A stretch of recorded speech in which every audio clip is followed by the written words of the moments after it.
a lei de Kirchhoff das tensões, tá? Lei de Kirchhoff das tensões. Olha só que bacana, eu tenho uma malha fechada aqui. Portanto, a soma das tensões nessa malha é igual a zero. Igual a zero.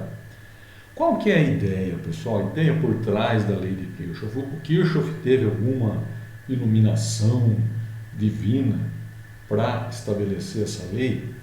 Não, não teve. Ele simplesmente analisou e chegou à seguinte conclusão.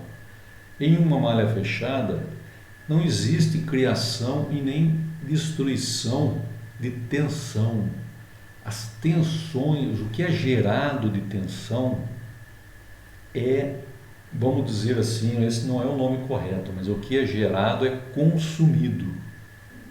Então, veja, se eu tenho aqui uma geração, aqui eu tenho uma queda de tensão, mas as quedas de tensão em uma malha fechada, elas têm que ser iguais à geração de tensão, porque não pode aparecer tensão do nada. Não existe essa história e nem pode sumir tensão. Então, é daí que vem a lei de Kirchhoff das tensões. Por isso que ao estabelecer essa polaridade nos resistores, eu tenho que ter uma preocupação. Lá na simulação eu não contei isso para vocês, mas aqui é importante mostrar. Se eu percorro a malha, estabeleço um sentido para a corrente, a polaridade da fonte eu não consigo mudar, essa já está estabelecida. Mas a polaridade dos resistores, ela tem que ser de tal forma que a corrente sempre entre pelo polo positivo. Para que esta tensão, esta queda de tensão, entre na lei de Kirchhoff com um sinal negativo. Então isso é muito importante. Fonte eu não preciso me preocupar porque ela já vem com a polaridade, não tem como mudar. Mas ao estabelecer um sentido para a corrente, ao estabelecer o sentido que eu pode ser neste sentido ou contrário, não há problema. O que eu tenho que manter é o seguinte, é a coerência. Uma vez estabelecida, eu não posso mais mudar. E em segundo lugar, quando eu estabeleço o sentido da corrente, eu coloco a polaridade dos resistores de forma que eles entrem aqui na soma como negativo. E como que eu estabeleço essa polaridade? Bom, se eu for pensar na regra de percorrimento da malha, eles têm que ter o sinal positivo na polaridade a corrente entrando neste resistor. Tá? Então, esta é a forma de estabelecer a polaridade dos resistores. Sempre seguindo o seguinte critério. Se a corrente entra no resistor, eu coloco mais aqui. Uma vez estabelecida a polaridade dos resistores, daí eu posso percorrer a malha e montar a minha equação de Kirchhoff. Aí, ao percorrer a malha, esta tensão ela vai poder entrar tanto positiva como negativa, dependendo do sentido que eu adotar para a corrente, assim como as outras tensões. Mas aí eu estabeleci o critério, tá? E o critério eu tenho que seguir até o fim. Veja este exemplo. O exemplo aqui é o seguinte, eu tenho duas fontes. Então esse exemplo é muito bacana. Por quê? Porque para essas fontes aqui, como eu já disse para vocês, eu não vou me preocupar. Não preciso me preocupar. Estabeleço um sentido para a corrente. Eu estabeleci este, tá? Sentido horário. Poderia ser anti-horário? Sim, mas eu estabeleci o sentido horário. Ok, se eu estabeleci o sentido horário, a corrente vai estar entrando aqui no resistor quando ela percorrer essa malha. Então, isso aqui vai ser a polaridade do meu resistor. Assim, esse assim como esse também. Tá? Olha aí. Certo? Muito bem. Aí, este problema, ele está me trazendo os seguintes dados. Olha só os dados que ele está me trazendo.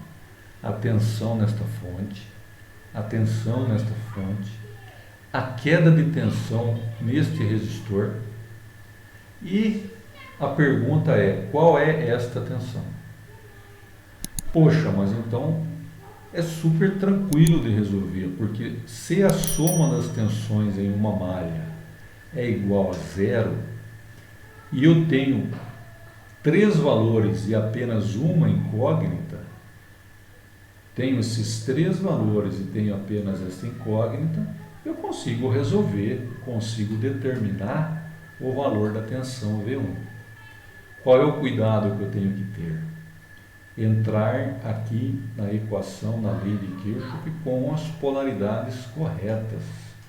Vamos fazer a soma então, vamos partir deste ponto aqui, é um bom ponto, mas não precisa ser aqui, em qualquer lugar, desde que eu feche a malha. Vamos lá, vou seguir o sentido que eu estabeleci. Opa, aqui eu estou entrando pelo polo negativo, então essa tensão entra positiva. Entrando pelo polo positivo, então esta tensão entra com sinal negativo. Entrando pelo polo positivo, então esta tensão entra com sinal negativo. Entrando pelo polo positivo, então esta tensão entra com sinal negativo. E aqui, ó, é um exemplo muito bom, porque o que se pode pensar é que fontes entram sempre com sinal positivo, o que não é verdade. Eu tenho que seguir o percurso da corrente para estabelecer os sinais das tensões. Bem, agora eu posso isolar esta minha incógnita, deixando ela de um lado da igualdade, e as outras que eu tenho o valor eu deixo do outro. Faço a soma e chego a esta conclusão que V1 é 2,8 volts, graças à nossa lei de Kirchhoff das tensões. Neste outro exemplo, o que se pede aqui é a tensão Vx. Olha só que interessante, mas que tensão Vx é essa? Neste circuito aqui, eu tenho alguns nós. Veja, este é um nó, este é outro nó, este é outro nó, e aqui eu tenho um outro. Então, tenho 1, 2, 3, 4. Professor, como que eu sei que é um nó? Porque eu tenho 2 ramos saindo desse nó. Aqui eu tenho um ramo. Ó, ramo. Daqui para cá eu tenho outro ramo. Ramo é aquilo que tem algum elemento. Então, tem um ramo, tem outro ramo. Condutor não é elemento. Então, daqui até aqui é um único nó. Certo? Agora, daqui para cá tem um elemento. Portanto, este aqui é um outro nó. E daqui para cá eu tenho um outro elemento. Então, tenho 1, 2, 3, 4 nós. Mas o que o exercício está pedindo é que eu calcule a diferença de potencial entre este ponto que foi chamado de ponto 1 e este ponto aqui. Essa diferença de potencial aqui eu chamei de Vx. Poderia chamar de V delta, Vy, Va, tanto faz, tá? Gostou da aula? Deixe seu like, inscreva-se, veja essas 2 sugestões para aprimorar ainda mais os seus conhecimentos.